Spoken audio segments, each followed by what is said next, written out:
Quero nessa gloriosa manhã cumprimentar a todos os meus irmãos em Cristo com a gloriosa paz de nosso Senhor Jesus Cristo, iniciando mais uma escola bíblica de hoje e tendo nossa lição de número 12, já chegando ao final de mais um trimestre. E a lição de hoje ela tem o título de A Conduta do Crente em Relação à Família. E o nosso texto áureo, nosso texto de ouro da lição de hoje, que se encontra na carta do apóstolo Paulo à igreja de Éfeso, no capítulo 5, no versículo 31, que diz: Por isso, deixará o homem a seu pai e a sua mãe, e se unirá à sua mulher, e serão dois uma só carne. E a verdade prática diz assim: Deus estabeleceu o casamento monogâmico, heterossexual e indissolúvel, isto é, a instituição da família para a glória do nome dele. E hoje nós vamos estudar acerca dessa lição que fala da conduta da família, ou da conduta do crente em relação à família. Nós estamos estudando acerca da carta do apóstolo Paulo à igreja de Éfeso, e nós temos estudado essa carta passo a passo, capítulo por capítulo, e agora nós chegamos, Pai do Senhor, irmã Kátia, pastor Ricardo, temos estudado essa carta do apóstolo São Paulo, o apóstolo Paulo, à igreja de Éfeso. Nós temos estudado acerca do assunto relacionado à igreja, relacionado à unidade em Cristo, tendo ele como irmã Maria Isabel, Deus abençoe, estudando essa carta à igreja de Éfeso,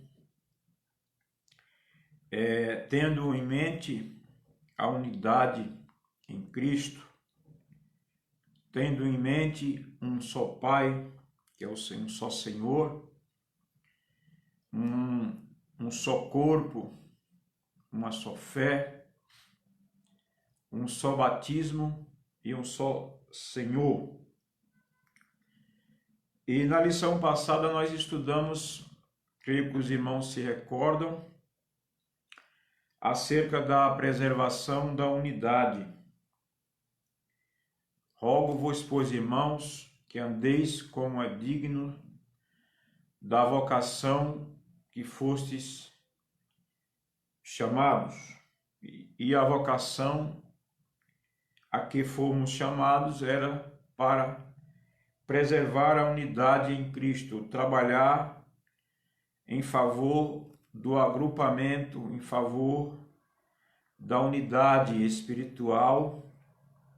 Creio que os irmãos se recordam que ali a abordagem era a humildade, a mansidão e a longanimidade. E agora, Paulo não vai mais tratar da unidade. No capítulo 5, nessa lição de hoje, a abordagem do nosso comentarista, pastor Lineu, irmã Selma, pastor Pedro Jorge também aí, Deus abençoe, em nome de Jesus, Deus seja convosco aí, também em nome de Jesus. E hoje a nossa abordagem, o tema sugerido do nosso comentarista, na lição passada nós tratamos da conduta do crente no âmbito geral, na conduta dele com relação à unidade, com relação a guardar a unidade, a preservar a unidade do corpo de Cristo.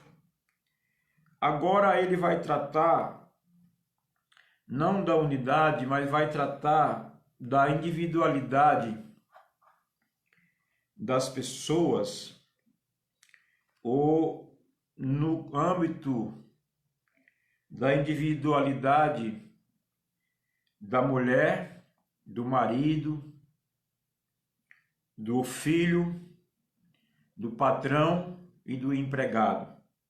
Ele vai tratar agora no âmbito individual. Ele vai sair da área coletiva, no âmbito geral, ele vai trabalhar agora no âmbito individual, naquelas particularidades que cada pessoa, de forma individual, nas tratativas individuais, nas questões familiares, individuais, no reduto da família, nas questões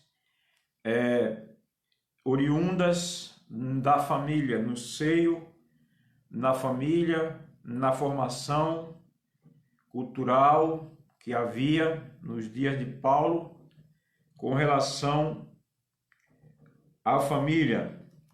E na lição passada nós estudamos sobre a conduta do crente no âmbito geral, no âmbito do corpo. Agora nós vamos estudar. Deus abençoe os irmãos que estão entrando aí nessa manhã, em nome de Jesus. Não dá para ver muito bem aqui, mas não sei se é irmã Selma. E os irmãos que forem entrando aí, que por conta do perfil, às vezes não dá para visualizar bem aqui, mas Deus abençoe a todos os irmãos que já estão aí apostos. Que Deus seja com você, convosco, na sua família, na sua casa, nesta manhã, em nome do Senhor Jesus. E nessa lição hoje, irmãos, nós vamos tratar da conduta do crente agora no seio da sua família. E, para tanto, o apóstolo Paulo, e eu não quero ficar com a leitura, embora a leitura esteja em Efésios, mas existe uma outra leitura paralela que está em Colossenses, e eu gostaria de convidar você para ler comigo na carta do apóstolo Paulo, que esse mesmo tema ele abordou com a igreja de Colossos, porque não era um tema direcionado de outras formas, mas esse tema ele era um tema geral, ou seja, esse tema é um tema de abordagem geral para todas as famílias.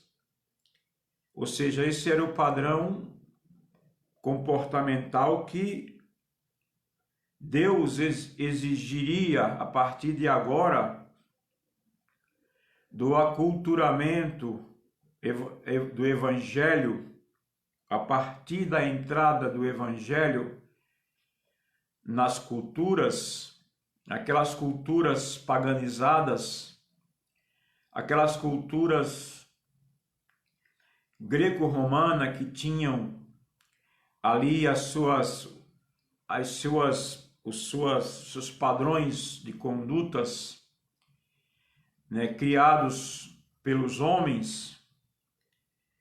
Agora esse padrão de conduta ele vai passar a existir da forma como Deus quer. Irmão Jerônimo, irmã Deilza, Deus abençoe.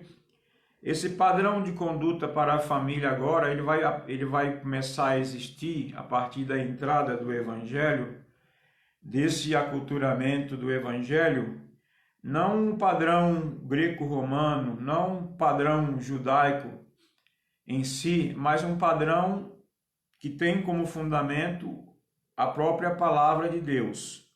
Então Paulo vai agora começar a introduzir os padrões de comportamentos que as famílias, ao serem elegidas, ao serem formadas, né, começa com um clã,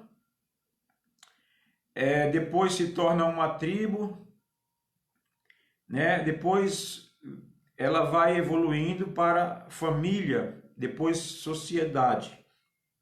E das sociedades surgem as famílias, né? E a família é a célula máter da sociedade. Então, Paulo vai falar sobre esse assunto nessa manhã e eu convido os irmãos a lerem comigo na carta do apóstolo Paulo à igreja de Colossos, no capítulo 3, versículo 18, que diz assim, Colossenses 3, 18. A seguir, vós mulheres, estáis sujeitas a vosso próprio marido, como convém no Senhor. Vós, maridos, amai a vossas mulheres, e não vos irriteis contra ela. Vós, filhos, obedecei em tudo a vossos pais, porque isto é agradável ao Senhor. Vós, pais, não irritei a vossos filhos, para que não percam ânimo. Vós, servos, obedecei em tudo o vosso Senhor, segundo a carne, não servindo só na aparência, como para agradar aos homens, mas em simplicidade de coração, temendo a Deus, e tudo quanto fizerdes, fazei-o de todo o coração, como ao Senhor e não aos homens, sabendo que recebereis do Senhor o galardão da herança, porque a Cristo o Senhor servis. Mas quem fizer agravo receberá o agravo que fizer, pois não há acepção de pessoas. Vós, filhos, fazei o que for de justiça e equidade, e vós, servos, sabendo que também tendes um Senhor nos céus. Então aqui, irmãos, o apóstolo Paulo, ele vem tratando e vai tratar nessa lição de hoje, quando ele vai falar, vós servos, vós mulheres. Ele começa com o primeiro mandamento para a família, e ao invés de ele começar com os homens, irmão Felipe, irmã Joyce, Deus abençoe aí em nome de Jesus. Ele vai começar com o primeiro mandamento para as mulheres. Tá vendo que as mulheres são privilegiadas? Jesus, quando ressuscitou, ele não apareceu para os homens, ele apareceu para as mulheres, né? Porque Jesus já queria também quebrar um pouco dessa cultura machista, né? Que existe, né? Que a mulher é só um um objeto, que a mulher como se fosse um material, como se a mulher fosse apenas um objeto de pertencimento ao homem, e que o homem faz da mulher o que ele quer, ele pisa, machuca, controla, subjuga, domina. Mas o Senhor Jesus, ao iniciar, quando ele ressuscita, ele aparece às mulheres.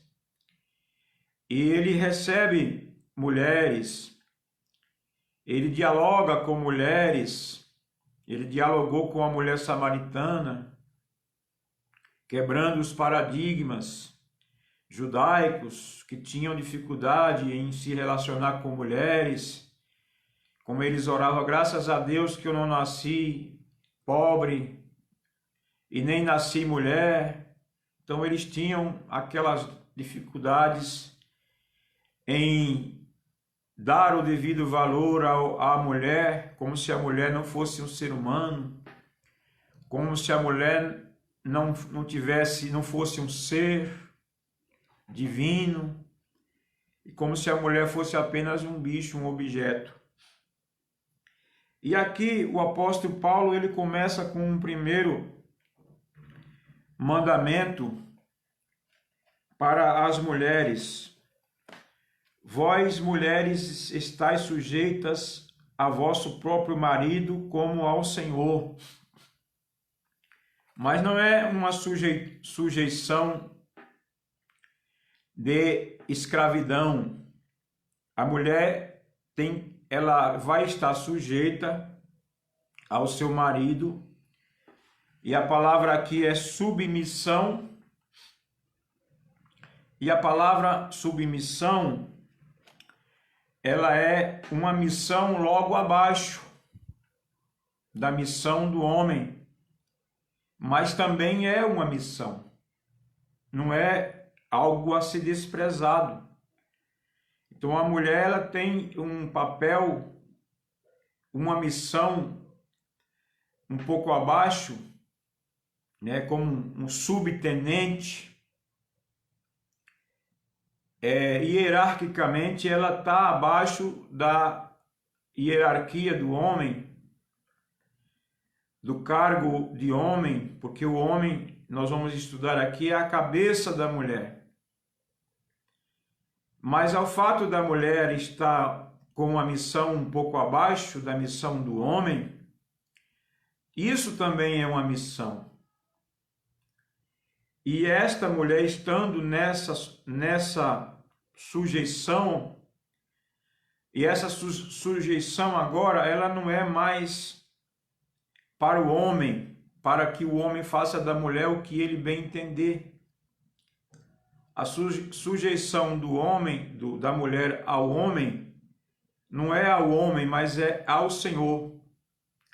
O mandamento aqui é que as mulheres sejam sujeitas ou submissas aos seus maridos, entendendo que ao fazer isto, elas estão dando glórias ao nome do Senhor. Porque aqui, se você for ver em alguns versículos anteriores, na carta do apóstolo Paulo à igreja de Éfeso, no capítulo 5 mesmo, no versículo de número 20, o apóstolo Paulo, ele diz assim: dando sempre graças por tudo a Deus, dando sempre graças por tudo a nosso Deus e Pai, em nome de nosso Senhor Jesus Cristo. Como? Qual é a forma de dar graça a Deus aqui? Não é dando graças a Deus só de boca, mas é estando agradecidas, ficando feliz, contentes e satisfeitas e realizadas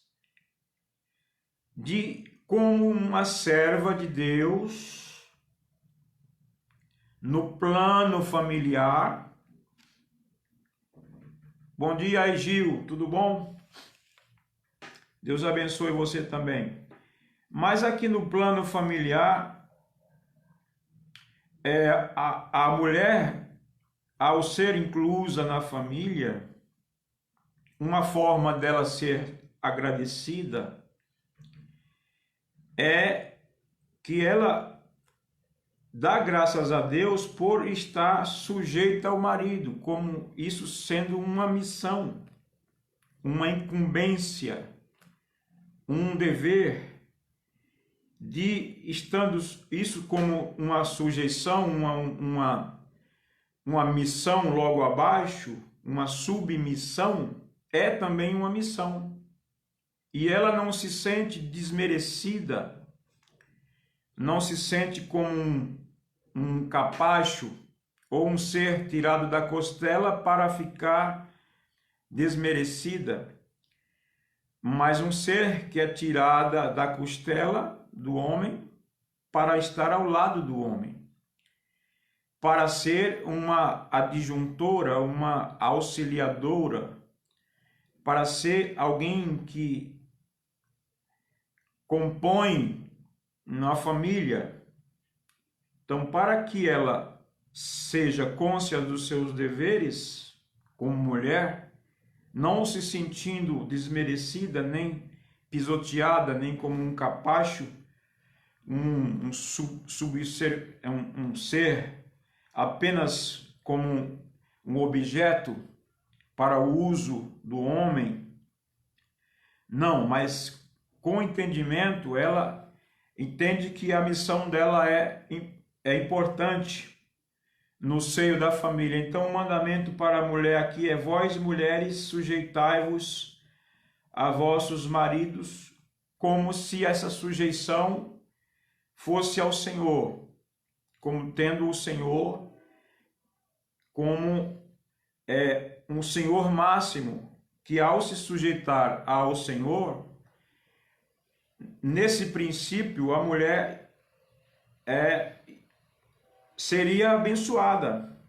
Ela colheria as benesses e os frutos dessa sujeição.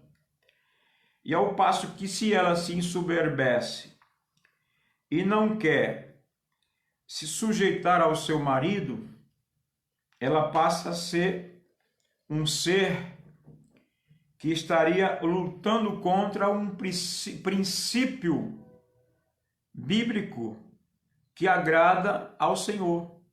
Ao passo que, se ela se alterar e não se sujeitar ao Senhor, ela não consegue dar graças a Deus. Por mais que ela queira dar graças a Deus, ela não consegue, porque ela está indo contra o princípio bíblico. Deus abençoe aí os irmãos que forem entrando aí, em nome do Senhor Jesus, aquele que eu não lembrar o nome, mas Deus te abençoe nessa manhã, em nome de Jesus.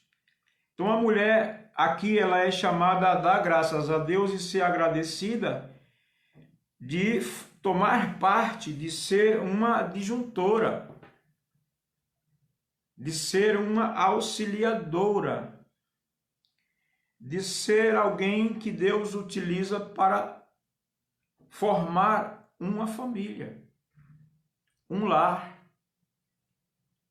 Não um ser desprezível, não, mas é um ser que, ao entender que ela tem um papel importante, preponderante, ela consegue se sentir importante e ela não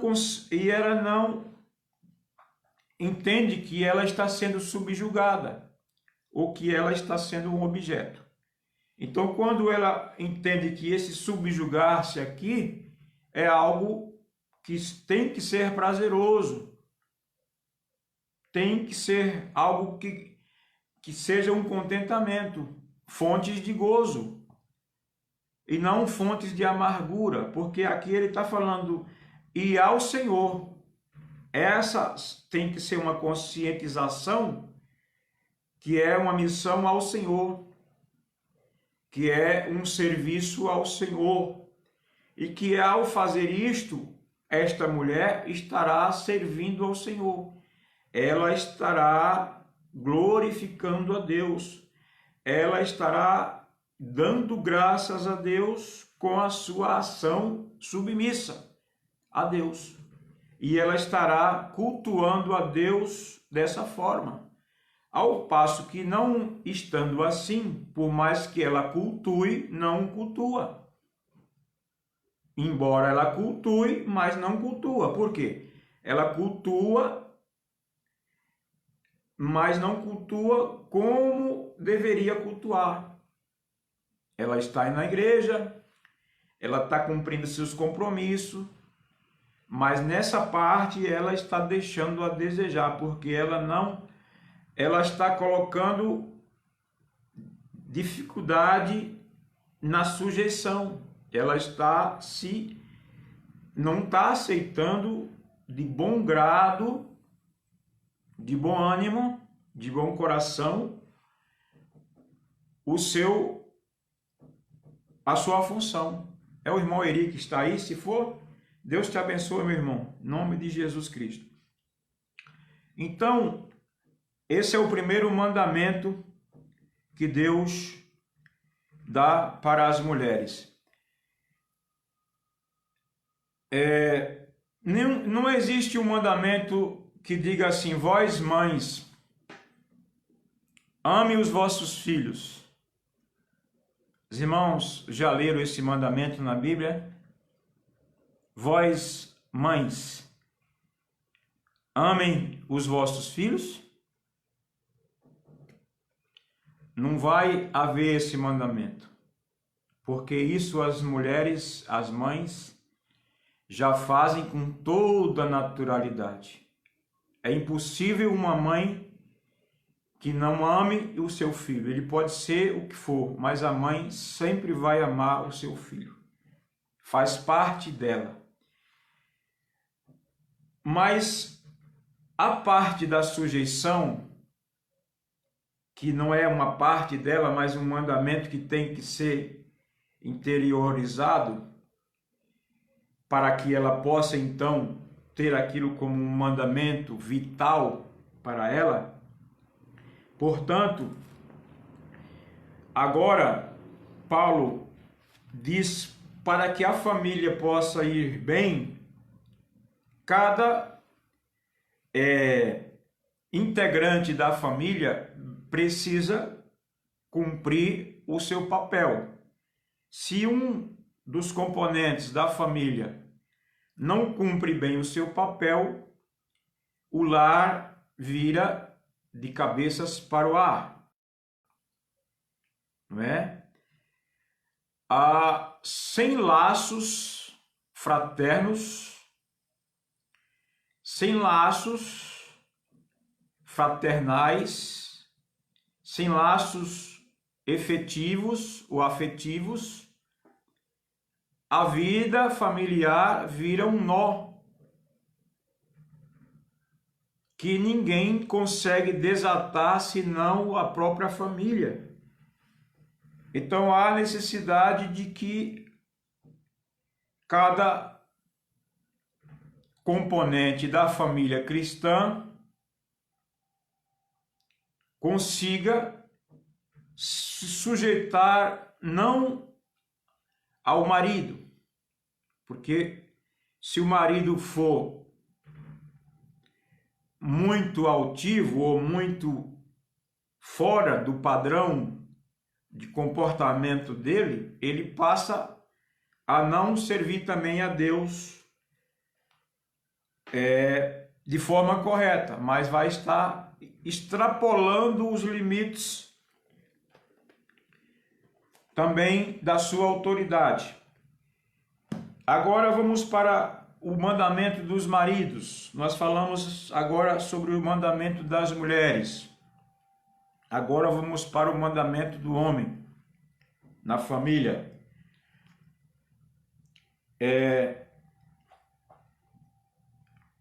Versículo 22 ainda diz assim: Vós, mulheres, sujeitai a vossos maridos como o Senhor. E agora ele diz assim no versículo 23, porque o marido é a cabeça da mulher, porque o marido é a cabeça da mulher, como também Cristo é a cabeça da igreja, sendo ele próprio o Salvador do corpo. Então, aqui em Colossenses, onde eu li, Colossenses,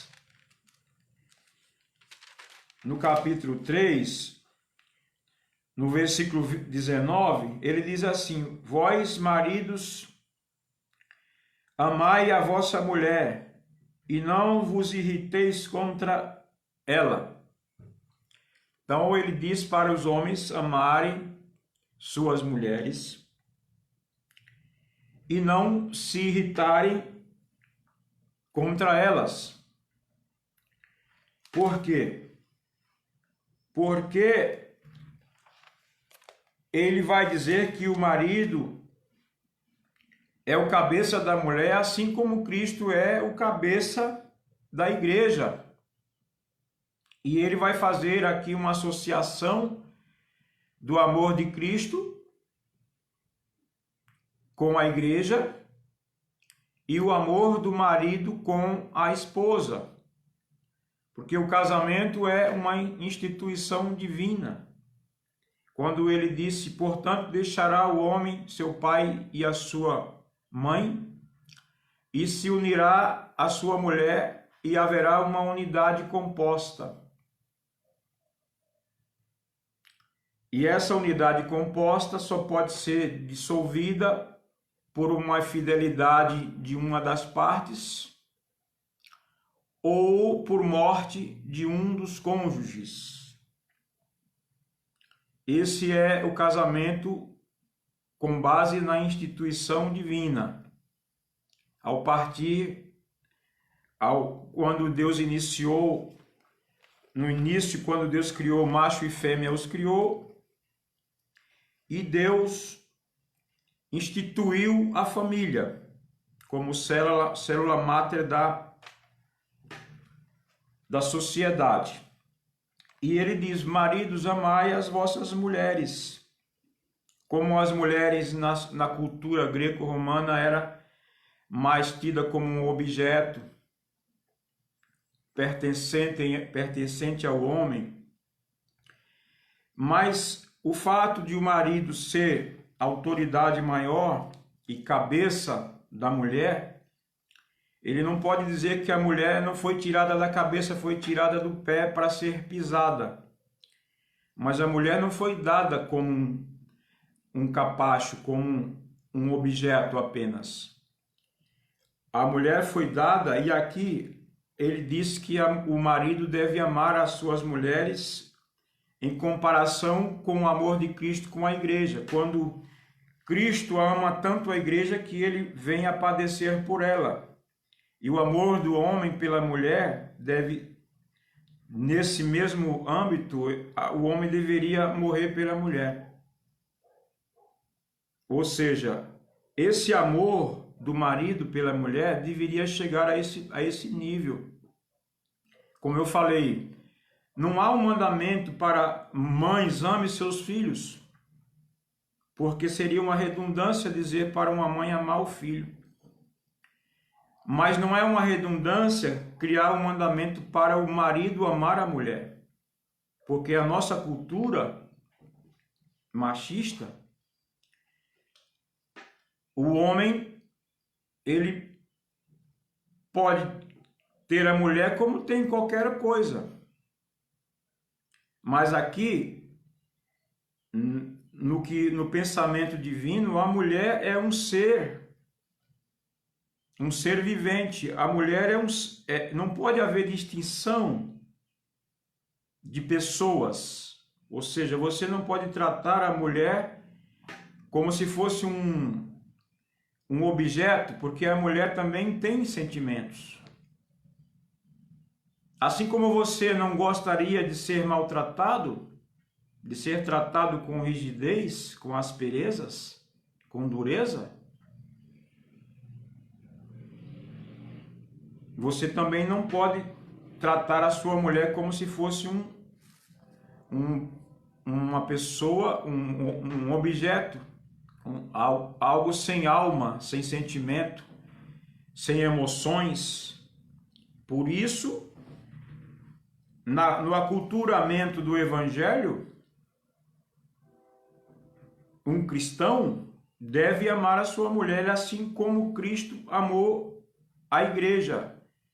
E o que é um cristão? É aquele que se parece com Cristo. Essa é a designação mais correta de um cristão, não um cristão do catolicismo, um cristão do espiritismo, ou de uma dessas vertentes, porque poderá estar impregnado com o aculturamento daquela religião ou da tradição daquela religião e não com a cultura de Cristo. E aqui a sujeição, sujeitai-vos uns aos outros mutuamente, e a sujeição não é uma sujeição apenas da cabeça do homem, ou com a pretensão do homem, ou com uma ideia apenas do homem. Não, mas a sujeição aqui deve ser ao Senhor. A sujeição da mulher, ela tem que se sujeitar como se essa sujeição, ela se sujeita como se estivesse se sujeitando a Cristo. E o amor de Cristo, do amor do homem para com a mulher, é um amor igual ao amor de Cristo pela igreja. É o que Paulo está querendo se referir. Vós mulheres, amai as vossas, vós maridos, amai as vossas mulheres, assim como Cristo amou a igreja e morreu por ela, e padeceu por ela.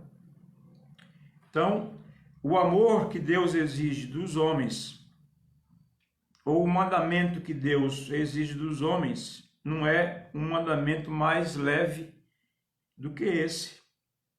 Então, cabe aqui o mandamento: vós, maridos, amem as vossas mulheres como você diz que ama a Deus.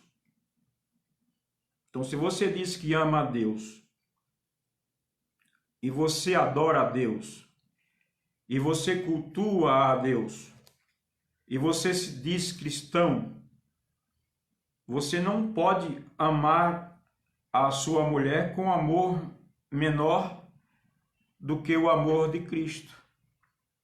Na comparação do apóstolo Paulo, ele diz: vós maridos, amem as vossas mulheres, assim como Cristo amou a igreja e se entregou por ela. Mandamento para os filhos: vós filhos,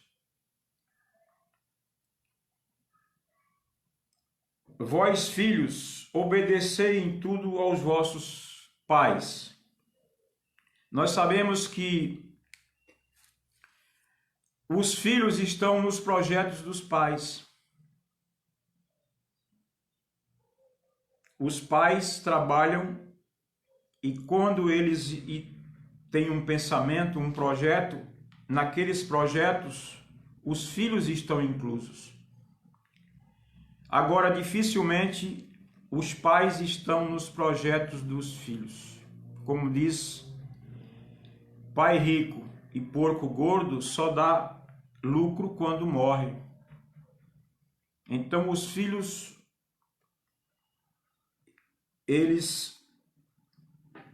o plano deles para com o pai, ou o projeto deles para com o pai, é pensando na morte do pai, é pensando na herança do pai para com eles. Mas aqui o apóstolo diz: vós filhos, obedecei em tudo os vossos pais, porque este é o primeiro mandamento com promessa, para que vivas muito sobre a face da terra. Por quê? Quando o filho ele só obedece o pai com interesses, o que acontece? E ele quebra então esses mandamentos, e ele não serve ao pai com amor, e ele ignora esse mandamento bíblico, ele passa a ter seus dias contados, porque aqui está dizendo que se assim ele fizer, honrar pai e mãe, ele viverá muitos dias sobre a face da terra, porque esse é um mandamento que tem uma promessa de longevidade, uma promessa de longos dias, uma promessa de que este filho, por ele cumprir esta designação e cumprir este mandamento de honrar o pai e honrar a mãe, ele viverá por muitos dias na face da terra. Então esse é o mandamento para os filhos, porque muitos filhos não se sujeitam às ordens do pai. Tudo que o pai fala o contrariam, tudo que o pai traz como regra de vida e normativas de vida, aquilo o filho não se sujeita, não gosta daquela autoridade, não consegue conviver com aquele padrão de autoridade do pai, não consegue conviver debaixo do mesmo teto. Então aqui, irmãos, em síntese, o que o apóstolo Paulo quer que ocorra no núcleo familiar é que cada componente desse núcleo cumpra bem o seu papel para diluir ou diminuir as fagulhas, as brigas e as contendas, os gritos, as gritarias, as pelejas e os embates que surgem no seio da família, porque muitos não conseguem estar debaixo, não conseguem entender qual é o seu papel como pai que extrapola os limites da sua autoridade, como mãe que extrapola os limites da sua autoridade, como filho que não se sujeita ao seu pai, extrapola os limites os limites que se lhe são impostos, e a doutrina do pai em querer doutrinar, em querer criar um filho, não querer criar um monstro, um monstrengo, mas o filho não se sujeita, e a família, como célula máter da sociedade, ela começa a entrar em parafusos. E aí, qual é o tipo de sociedade que a gente tem? Se as famílias se dissolvem, se a família não é uma família regrada, se uma família que não consegue entender os seus limites, não consegue conviver em família, então a sociedade recebe esse tipo de pessoa, recebe uma família desestruturada, logo vai desencadear sobre a sociedade indivíduos que não conseguem viver sobre leis, não conseguem entender os limites, seus padrões de comportamentos, e isso desencadeia na sociedade. Por isso a nossa sociedade a cada dia é uma sociedade sem pé e sem cabeça. Ninguém respeita, ninguém entende, ninguém compreende. Tudo é para uma destruição total. Agora, no versículo 20, ele vai dizer, versículo 20, ele continua: vós, filhos, obedecei em tudo vossos pais, porque isto é agradável ao Senhor. Isto é agradável ao Senhor. E agora ele diz: vós, pais, não irritei a vossos filhos, para que não perca o ânimo. Não deixe seu filho sair para a escola sem que ele entenda que você o ama. Sem que ele entenda que você quer o melhor dele. Tem pai que diz: você é um burro. Tem pai que tem 2 filhos e ele deixa que o outro filho perceba que ele ama mais aquele do que o outro. O amor desigual. E isso gera intriga, isso gera briga, porque aquele filho vai se sentir rejeitado. E isso é um tipo de provocação do pai. Quando ele,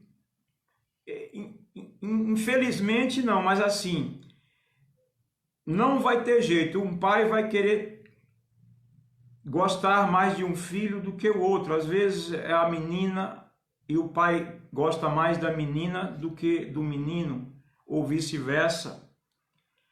Mas o pai tem que ser tão perfeito que ele, embora ame um mais do que o outro, como algo natural, ele não pode demonstrar isso para o outro.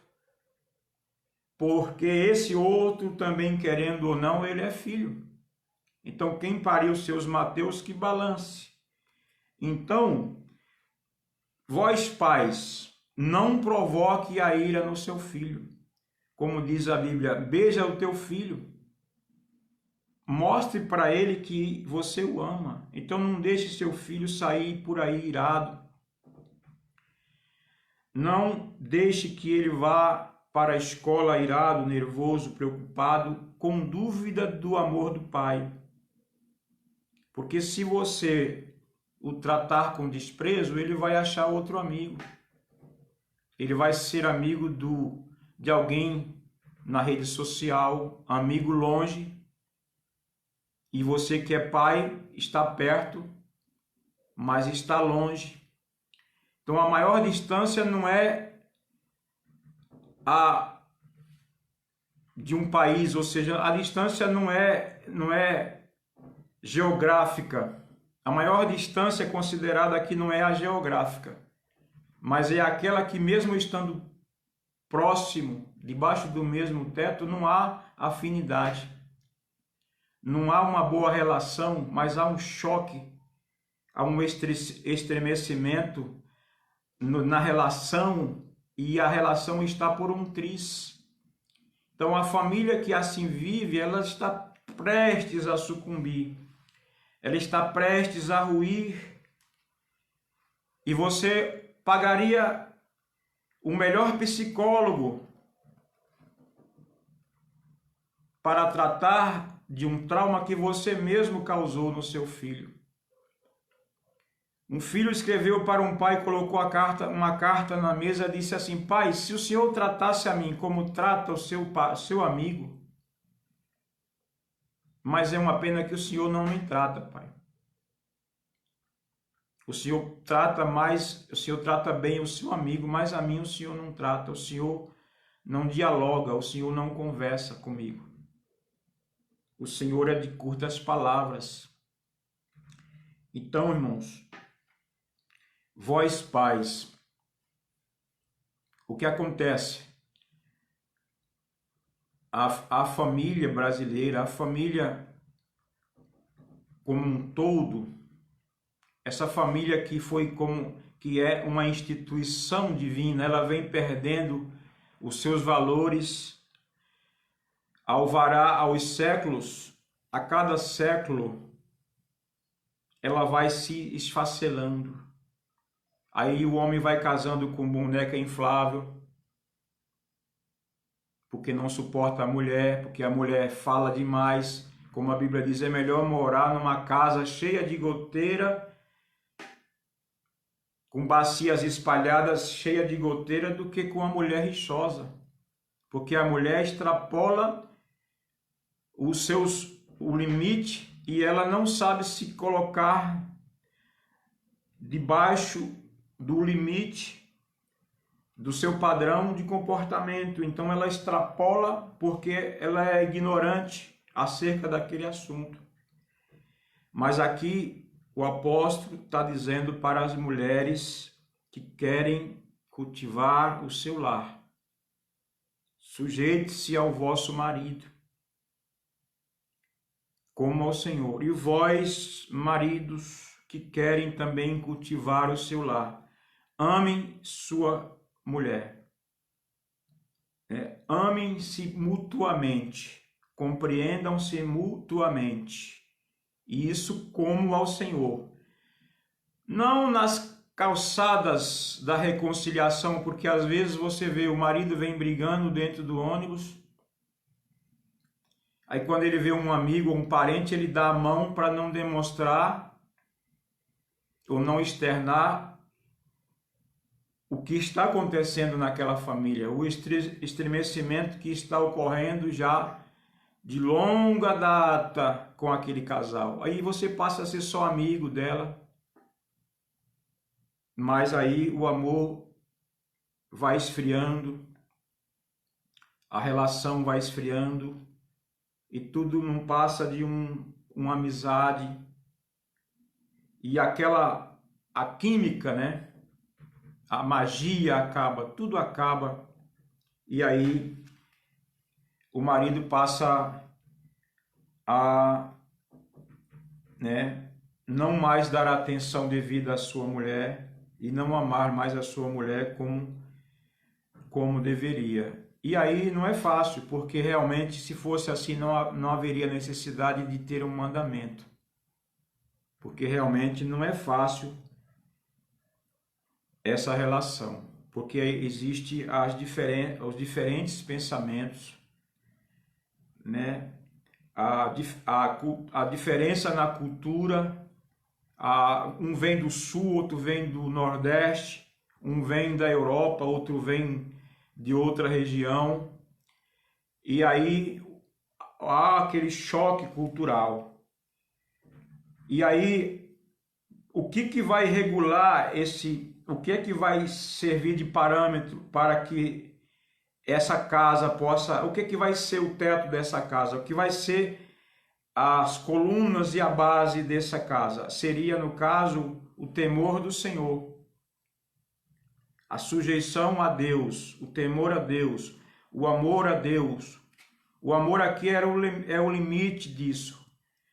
A sujeição, como se eu estivesse embaixo de uma autoridade maior, porque embora o marido seja a cabeça, mas ele, como marido, ele entende que existe um ser que está sobre ele, ou sobre ele, com uma autoridade maior. Então, tudo que ele fizer se insurgindo contra esse ser que é Deus, vai incorrer em infidelidade. E quando isso incorre em infidelidade da parte do homem para com Deus, quando ele não compreende, quando ele não sabe estar e se resolver nessa questão de o que é autoridade, e ele extrapola esses limites e subjuga sua mulher, ele vai colher frutos desagradáveis para ele. Ou seja, ele vai dissolver ou colocar angústias sobre o coração da sua mulher, e ele também vai sofrer angústias, porque haverá choques. Porque a Bíblia diz que a mulher se tornou com o homem pelo casamento uma só carne. É como você cola duas folhas de papel, espera a cola secar, depois você vai querer separar. Não haverá possibilidade mais de você separar. Então vai haver pedaços de um lado para o outro.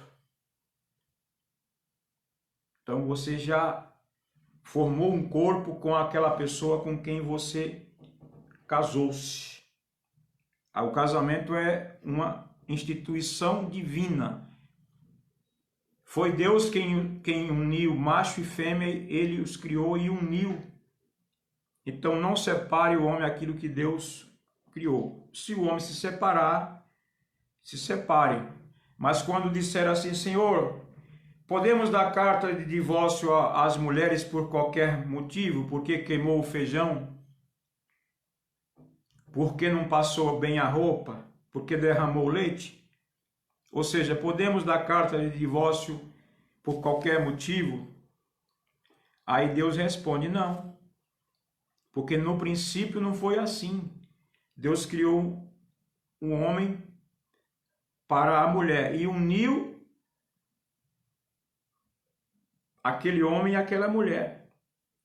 Com a completude da família se dá entre a mulher e o homem, entre macho e fêmea. Então, a família se gera, se dá ou se cria através dessa unidade composta, dessa relação familiar. E aqui então vamos passar para o versículo de número 21. Vós, pais, não irritei os vossos filhos para que não percam o ânimo. Versículo 22.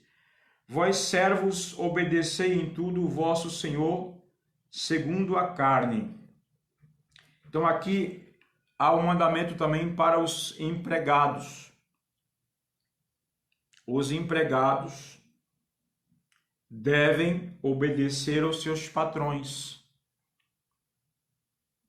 Não devem roubar ou defraudar os seus patrões. Não quando o patrão está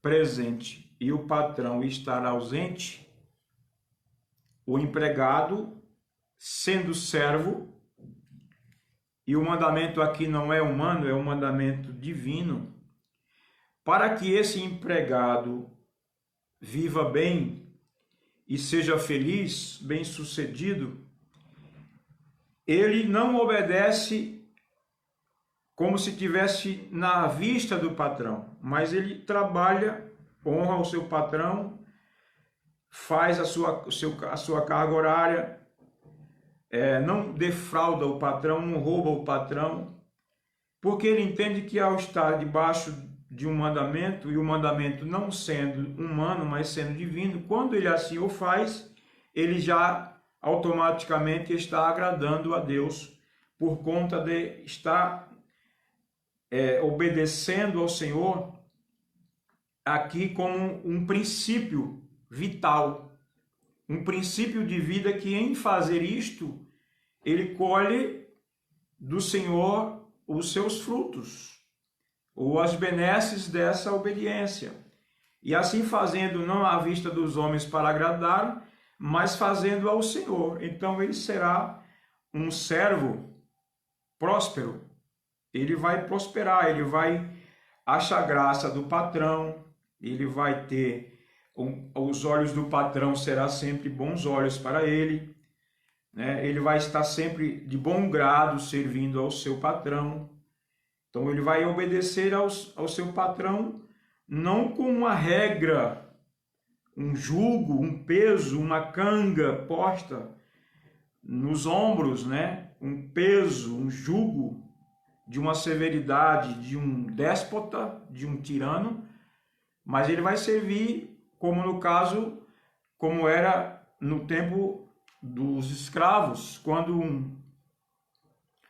um escravo era comprado na casa de um senhor, quando ele cumpria o tempo e que ele poderia sair livre, mas ele poderia fazer a escolha de continuar na casa daquele senhor. Se ele passasse a entender que aquele senhor foi bom para ele, então eles faziam um pacto. E aquele senhor levava aquele escravo para a porta da casa e com uma suvela, aquela agulha de costurar couro, usada pelos artesãos que fazem selas para cavalo e trabalham com couro, alargava aquele furo na orelha daquele servo, e aí aquele servo passava a ficar ali por amor, não por estar ali preso pelo jugo da servidão, mas passava a estar ali por amor. Então, assim, o empregado, quando ele reconhece isso no seu senhor, ele já passa a ter aquele senhor como alguém importante para ele, até um pouco dependente daquele patrão. E aí ele não passa a servir com aquele peso mais. Então ele passa a se sujeitar agora de bom grado, de bom coração, servindo com alegria ao seu patrão e não mais como um peso, um jugo nas costas daquele servo. Então, repetindo aqui, vós servos, obedecei em tudo ao vosso patrão segundo a carne, não servindo só na aparência, como para agradar aos homens, mas em simplicidade de coração, temendo a Deus. E tudo quanto fizerdes, fazei de todo o coração como ao Senhor e não como aos homens. Então, esse servo, ele vai entender que ele, ao fazer isto, ele não faz para os homens. Que tudo que ele faz não passa a ser só um trabalho material.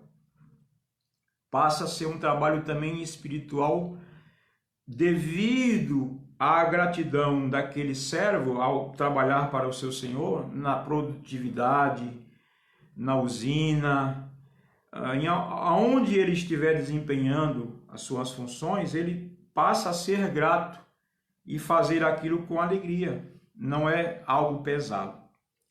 Sabendo que receberá do Senhor o galardão da herança, porque a Cristo o Senhor os serve, ou porque a Cristo o Senhor servis. Então ele entende que ao fazer isto, e está debaixo desse mandamento, esse mandamento é do Senhor, foi Deus quem o estabelecera. Então, ele, ao fazer isto, ele receberá do Senhor um galardão. Mas quem fizer agravo, receberá o agravo que fizer. Ou seja, quem desses todos fizer agravo, importante aqui que o apóstolo Paulo ele está colocando os patrões e os servos como se esse fosse uma família. Ele colocou aqui patrões e servos quando ele está se referindo à família ou ao núcleo familiar. Ele ligou, ele fez um link colocando aqui patrões e servos. Porque os pais de famílias tinham em suas casas mordomos, serviçais, serventes. E estes serventes passavam a ser como família. Então, ele trata todos aqui como se esse servo, de fato, fosse alguém da família. Então, ele fala assim, que se nesse seio da família algum destes, ou marido, ou mulher, ou servo, ou patrão, fizer um agravo, quebrar o mandamento, extrapolar o limite e se tornar agressivo, xingar, chutar o balde e tratar mal, qualquer um desses, ele sofrerá danos dessa forma. O que a Bíblia diz, aquilo que você quer que os homens vos façam, como retorno, façais vós primeiro.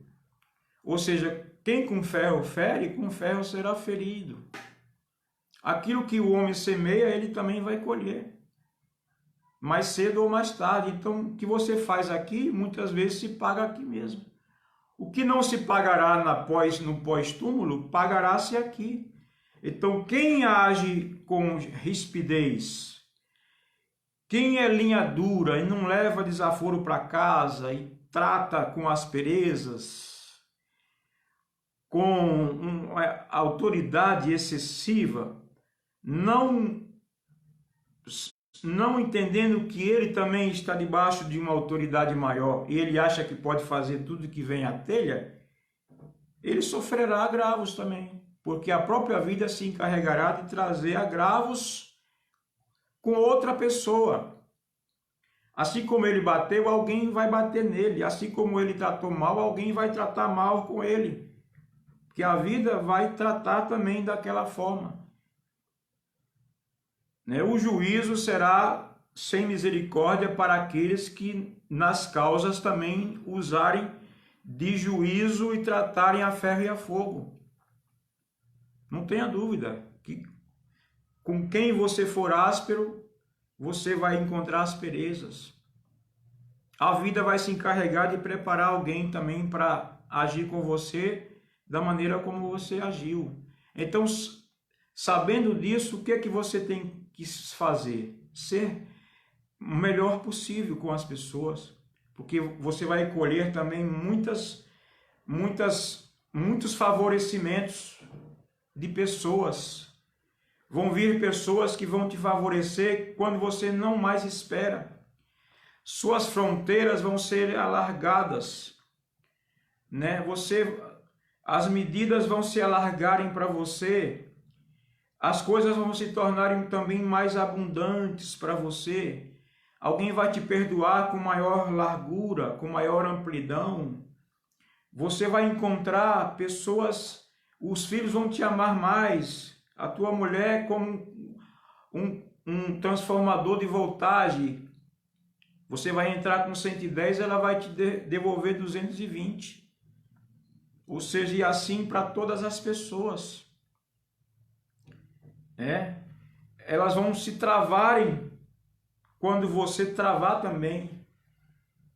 Mas se você for mais brando, mais amoroso, mais carinhoso, você também vai encontrar muitas pessoas carinhosas com você na sua vida, Porque você esteve entendendo que você, ao cumprir isto, você não servia aos homens. Você servia a Deus. Ou seja, você entende que existe um ser que está acima de você. E quando você usa de autoridade, ou quando você faz justiça com as suas próprias mãos, é porque você não entende que aquela justiça pode se reverter contra ti. Quando você poderia andar mais algumas milhas, ou quando você poderia distribuir algumas coisas para as pessoas, para que as pessoas também possam estender a mão a você. Então a mão que você ajuda hoje pode ser aquela mão que te ajudará no futuro. Como eu sempre digo, pelo menos 4 amigos nós precisamos levar para o além-túmulo, para pegar nas alças do nosso caixão. Então, quanto mais amigos nós fizermos, quanto mais pessoas nós tivermos do nosso lado, quanto mais amigos verdadeiros nós tivermos do nosso lado, quanto mais amorosos nós formos, mais amor nós receberemos em paga, não? Então, o salário será maior para quem assim fizer. Então, aquele que fizer agravo, sofrerá agravo também, pois não há acepção de pessoas. Aqui ele coloca o ser humano em pé de igualdade, não existe macho e fêmea, pai e filho, servo e senhor. Ele está colocando aqui, ele está tirando, acabando com esse negócio de escravidão, de que existe alguém maior, do que existe alguém menor. Essa síndrome de sobreloja, de você ver os outros sempre embaixo e você em cima. Essas posições assim, embora exista a hierarquia, lógico que existe. No meio dos animais também existe. E cada um tem que saber o seu limite, saber respeitar essas leis. Quando assim ocorre, o mundo vive melhor. Mas quando ninguém respeita a lei de trânsito, lei disso, lei daquilo, o país vira uma anarquia, o mundo vira uma anarquia e é um tudo ao Deus dará. Mas quando alguém entende os seus limites, na família, tudo fica melhor, tudo fica mais fácil, porque o padrão de comportamento de cada um desses elementos da família já vai estar bem conscientizado na mente de cada um, e cada um vai saber muito bem desempenhar o seu papel no seio da família. Vós, senhores, fazei o que for vós, senhores, fazei o que for de justiça e equidade a vós, servos, sabendo que também tendes um Senhor no céu. Então, vós, senhores, seja justo e haja com equidade, com justiça, com ponderação e moderação, e saiba bem qual é o limite da sua autoridade, porque você sabe que você está embaixo de uma autoridade maior, que é o seu Deus, o seu Pai, o seu Senhor. Então não adianta você dizer que tem um Senhor se você não reconhece e não conhece e desconhece as leis desse Senhor. Você se insurge. Às vezes nós dizemos, essa pessoa não tem cultura.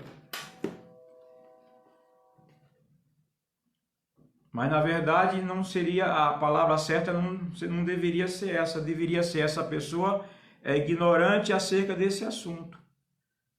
Porque apesar de um índio talvez não frequentar as escolas, mas ele tem a sua cultura. Então o certo não deveria ser cultura, mas ser ignorante acerca desse assunto. Então muitos de nós não somos ignorantes acerca de alguns assuntos. Então, como eu ignoro algumas coisas, eu me embruteço e eu não me permito mudar ou amoldar-se para aquela norma de procedimento, aquele padrão de conduta, de vida. E aí eu me choco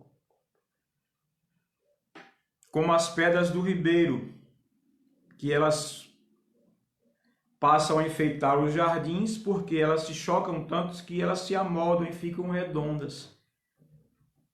Então assim é na vida. Quando nós não somos ainda bicudas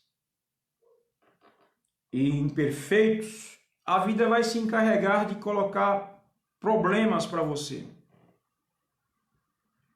se desfazer das suas manias, das suas maneiras, talvez da cultura machista que você traz, do seu ranço, do seu pai, da sua mãe, sei lá de onde você traz.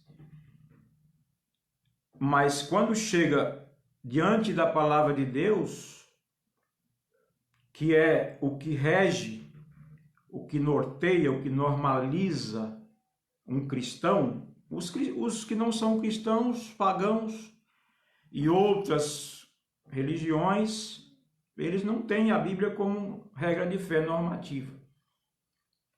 Não se baseiam por ela, mas um crente ou um cristão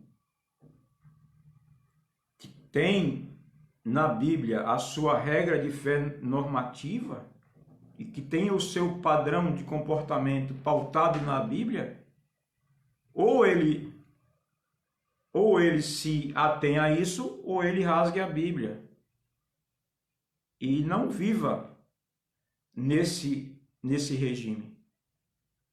Ninguém é obrigado, nós somos livres para ir e vir. Agora, não diga eu sou cristão e um cristão desassociado do mandamento cristão, porque aí eu vou contrariar aquilo que eu defendo. E aí não adianta eu dizer eu sou um cristão se você não adota o mandamento bíblico cristão, cristocêntrico, como regra de fé normativa que norteia o rumo da sua família. Será qualquer coisa, né, com suas doutrinas, seu modus operandi, seu jeito de viver, sua tradição familiar, suas culturas, tudo bem. Mas aí será com você e com você, com as suas construções. Mas a construção da família em Deus, se eu digo que se eu admito que Deus é o criador da família e que ele é o senhor dela, da sociedade, então eu preciso entender que há um criador. Agora, se eu não quiser esse criador e eu quiser viver de outra forma, como agora nós temos os casamentos, como eu disse no início, alguém casa com boneca inflável, a mulher que casa com um cachorro, há um homem que casa com um cavalo. Case-se com quem você quiser. Mas o casamento, nos padrões bíblicos, se dá entre homem e mulher. Você não é obrigado a aceitar isso, você é livre. Agora, se eu sou um cristão, nós temos que ter o norte da palavra. Senão a gente vai entrar em choque com aquilo que você mesmo defende. Então vai cair por terra tudo aquilo que você apregoa, que você entende que rege a sua vida, que é o parâmetro, que é o princípio basilar da sua fé. Então, se você faz assim e você pertence a Cristo e você quer gerir a sua família e quer manter a sua família com essas regras e com esses princípios basilares, você precisa se ater ao que o apóstolo Paulo escreve aqui, às igrejas de Éfeso e à igreja de Colossos, e que o próprio Cristo também apregoou, porque na cultura judaica a mulher era só um instrumento. É tanto que na genealogia de Mateus e Lucas, Mateus coloca, por ser judeu, coloca